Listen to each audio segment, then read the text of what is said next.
This channel does not promote any violent, harmful, or illegal activities. All content provided by this channel is meant for an educational purpose only. তাণ্ডবে মদত দিতে উল্টে ভারতকেই দোষারোপের চেষ্টা বাংলাদেশের। ব্যর্থতা ঢাকতে এবার ভারতের হাই কমিশনারকে তলব ঢাকার। গতকাল ঢাকায় তলব করা হয় ভারতীয় হাই কমিশনার প্রণয় বর্মাকে। জানা গেছে ত্রিপুরায় বাংলাদেশি দূতাবাসে যে হামলা হয়েছে তারই প্রতিবাদে ডেকে পাঠানো হয় প্রণয় বর্মাকে। গতকাল বিকেল 4টে বাংলাদেশের ভারপ্রাপ্ত বিদেশ সচিবের দপ্তরে যান ভারতের হাই কমিশনার।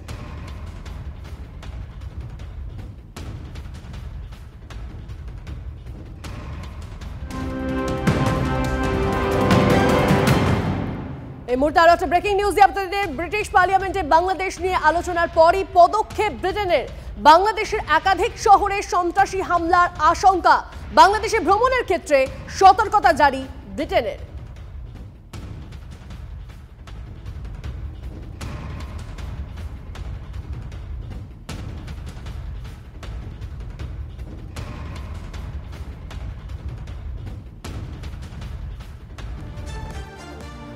আর একটা তথ্য দিই আপনাদের, সংখ্যালঘু পিটিয়ে এবার ভারতের বিরুদ্ধে দোষারোপের চেষ্টা।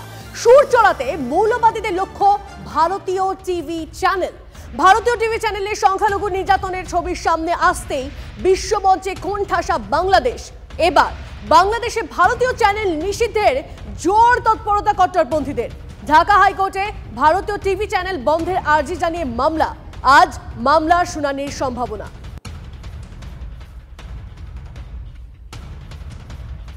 আরো একবার আপনাদেরকে জানিয়ে রাখি, ঢাকা হাইকোর্টে এবার ভারতীয় টিভি চ্যানেল বন্ধের আর্জি জানিয়ে মামলার শুনানির সম্ভাবনা রয়েছে।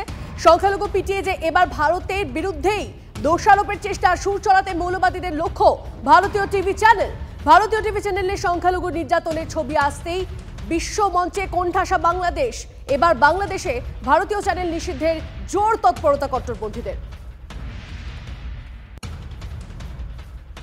বাংলাদেশ অশান্ত, একের পর এক খবর আসছে আমাদের কাছে। আপনাদেরকে জানিয়ে রাখি, চট্টগ্রাম আদালতে দাঁড়িয়ে প্রকাশ্যে হুমকি আইনজীবীদের। এবার আরো একটা হার হিম করা ছবি। সন্ন্যাসী চিন্ময় কৃষ্ণ দাসের পক্ষে সওয়াল করতে ওকালতনামা জমা দিয়েছিলেন চট্টগ্রাম আদালতের অতিরিক্ত পাবলিক প্রসিকিউটর। তাকে ঘিরে ধরে লাগাতার হুমকি এবং নির্যাতন, এমনকি জোর করে ইস্তফা দিতে বাধ্য করালেন বিরোধী আইনজীবীরা। সেই ছবি TV9 বাংলার হাতে। দেখুন ছবিটা, যে ছবি এই মুহূর্তে দেখছেন। আপনাদের জানিয়ে রাখি, চট্টগ্রাম আদালতে দাঁড়িয়ে প্রকাশ্য হুমকি আইনজীবীদের।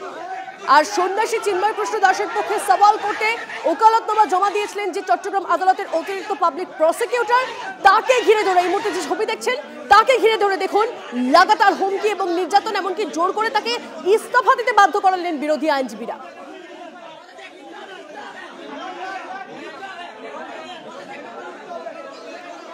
সন্ন্যাসী চিন্ময় কৃষ্ণ দাসের পক্ষে দাঁড়িয়ে কেউ সওয়াল করলে তাকে গণপিটুনি দেওয়া হবে। ভাবতে পারেন গণপিটুনি দেওয়া হবে, এমনটাই বারবার হুমকি, হুঁশিয়ারি। চট্টগ্রাম আদালতে চত্বরে দাঁড়িয়ে প্রকাশ্যে হুমকি দিতে দেখা গেল আইনজীবীদের। আর হুমকির সেই ভিডিও এসেছে আমাদের কাছে TV9 বাংলার হাতে, শুনুন। ইসকনের এই জঙ্গি সংগঠনের নেতা এই চিন্ময় দাসকে যতদিন পর্যন্ত আলিফ হত্যা মামলায় আসামি করা হবে না, আইনজীবীদের আন্দোলন ততদিন পর্যন্ত।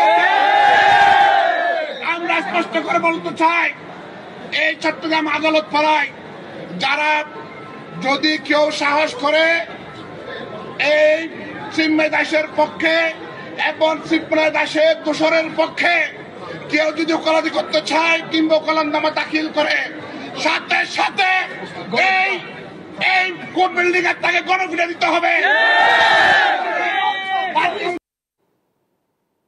মঙ্গলবারই ভয়ঙ্কর হামলা চালানো হয় রমেন রায়ের ওপর। চিন্ময় কৃষ্ণ প্রভুর 51 জন আইনজীবীর মধ্যে তিনিও একজন। চিন্ময় কৃষ্ণের হয়ে চট্টগ্রামের আদালতে সওয়াল করার কথা ছিল রমেনের, কিন্তু শেষ পর্যন্ত পারেননি। বাংলাদেশের কট্টর মৌলবাদীরা তাকে সেই সুযোগই দেয়নি। সওয়াল না হওয়ায় জামিনও মেলেনি চিন্ময় প্রভুর। পরবর্তী শুনানি জানুয়ারিতে।